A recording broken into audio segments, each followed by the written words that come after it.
Yo, what's up, Swag? And you already know what time it is, man. It's your boy Keon Lauren, aka KL Swag, back here with a video, man. Look, man, we about to react to the Detroit Lions got robbed.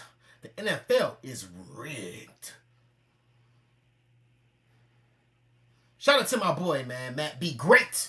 Y'all already know, man. I told you guys, man. I'm actually gonna start reacting to more Matt Be Great reactions, man. I'll probably do at least 2 to 3, probably a day for you guys. I'm gonna try my best to react, man. You know, y'all know how I keep it real. He keep it real and stuff like that, bro. So yeah, man. I see you guys enjoy Matt Be Great, man. So look, man, let's get into it and let's see what he's talking about, man. To feel important and wants to feel like he had an impact on the game. That's your biggest impact player. It wasn't CeeDee Lamb, by the way, Dallas Cowboys. The impact player of the game was Brad Allen. And here's my thing. What? I'm not gonna say, oh, I didn't see him or I didn't. It was crazy.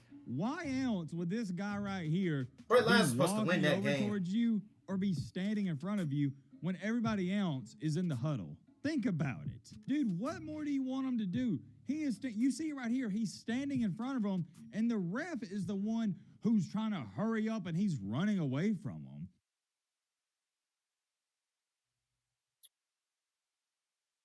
Ladies and gentlemen, boys and girls, I did not expect to be making this video on your Saturday night, but here we are. And more than likely, you'll probably be seeing this video late Saturday night, early Sunday morning, depending on where you live. I'm going to try to get this video uploaded as fast as I can. And let me throw this out there right now. If you want an unbiased opinion on what just happened in the Detroit Lions and Cowboys game, you're going to get it in this video right here because I am not a Cowboys fan and I'm not a Detroit Lions fan. I'm not either. This, but if we do have some new people coming to the channel, check on this video. Number one, welcome to the channel. But number two, here's what you need to know. I'm a big-time college football fan. More importantly, I'm an Alabama fan. I also do enjoy watching the NFL. I've really grown to like it the older I've gotten, but I don't talk about it as much as I probably like to. I enjoy watching the NFL, and to give you some perspective on the situation before we get into what you know we're about to get into, I'm not a fan of any NFL team. I get it, that may sound weird to you, but growing up in Alabama, I've just never been a fan of a team. I know that seems like a foreign concept, but in the NFL, I just like to see my Alabama players do good, so I keep up with them. And for example, the Dolphins, if they're playing, I root for them because obviously they got Jalen Waddle and Tua Tagovailoa.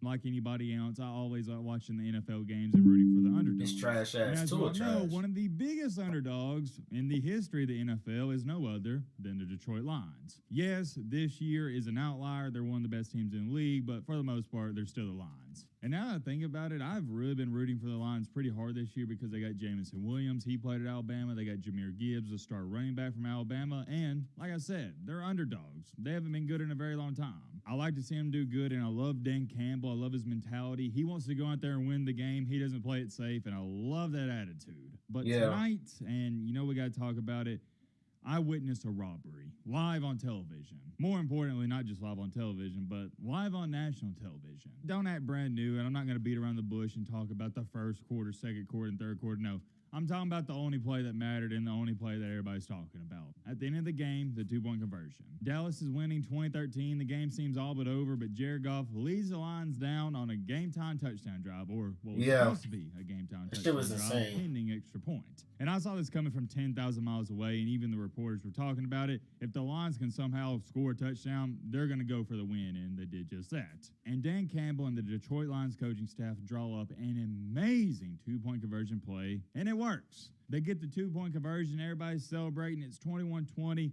There's only 23 seconds left, so Dak Prescott, he's going to have to go about 40, 45 yards to get a potential game-winning field goal. But hold on! Just like the man, the myth, the legend, Lee Corso says, not so fast, my friend. Out of nowhere, out of the midst, a yellow flag comes flying down.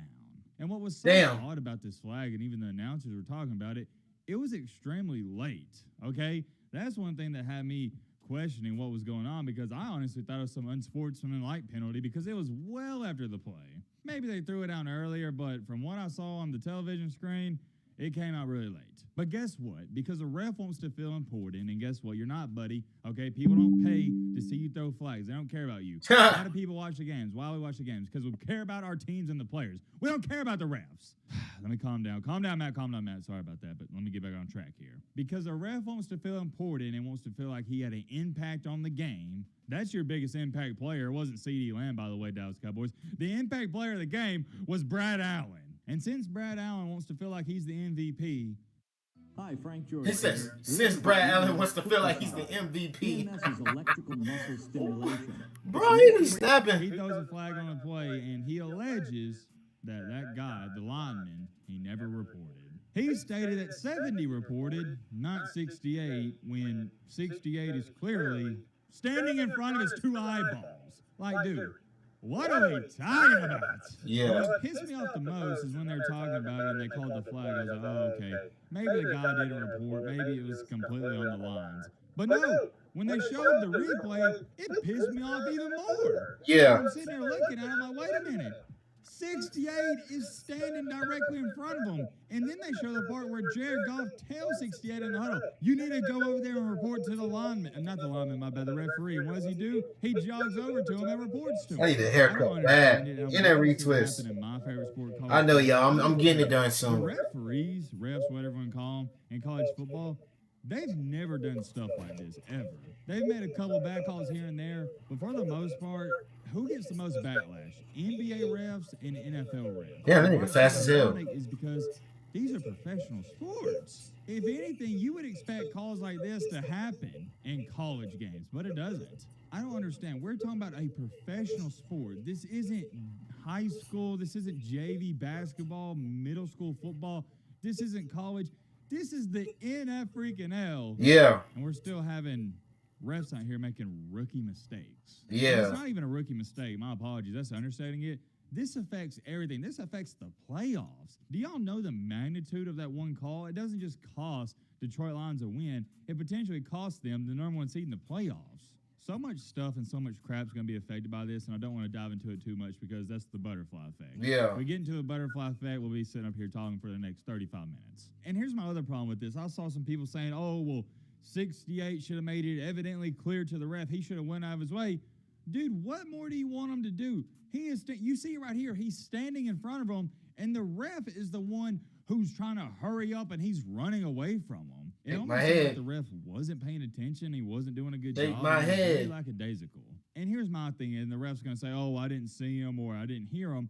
Why else would this guy right here be walking over towards you or be standing in front of you when everybody else... Cowboys know they were supposed to lose that game, bro. And oh, yeah, by the way, let me debunk this theory because you got people on Twitter that don't know what they're talking about trying to sound smart. Because there's this false rumor going on where people are trying to state, oh, well, that doesn't even matter because he was ineligible because he wasn't covered up. The whole false narrative going around that it had been an illegal formation isn't accurate because if he would have been deemed eligible, not ineligible, but if he would have been deemed eligible, it wouldn't have been any legal formation. And I applaud people trying to find a scapegoat and an excuse for the refs, but there's no way out of this one. You just simply messed up, and you messed up big time.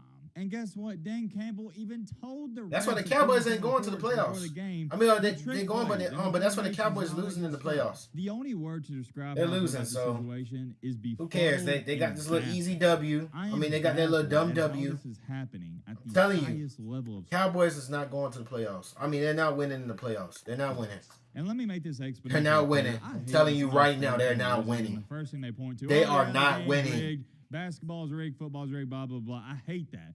But this right here, I don't know if there's another explanation for it. I stated it after the Super Bowl last year when they threw that BS flag on the Eagles for pass interference. I thought the NFL was rigged. Maybe some of y'all remember that video. Maybe some of y'all don't. But for the most part, I was somewhat joking in the video. I was just saying, yeah, I can understand why people believe the NFL is rigged. But now, after watching the NFL this season and watching this, I am starting to believe it might be rigged. And I feel bad for Detroit Lions fans. Maybe we got some of y'all watching this video. I can't even try to relate or try to understand how mad you guys are. I'll put it to you like this. I'm pissed off for you guys, and I am not a Detroit Lions fan.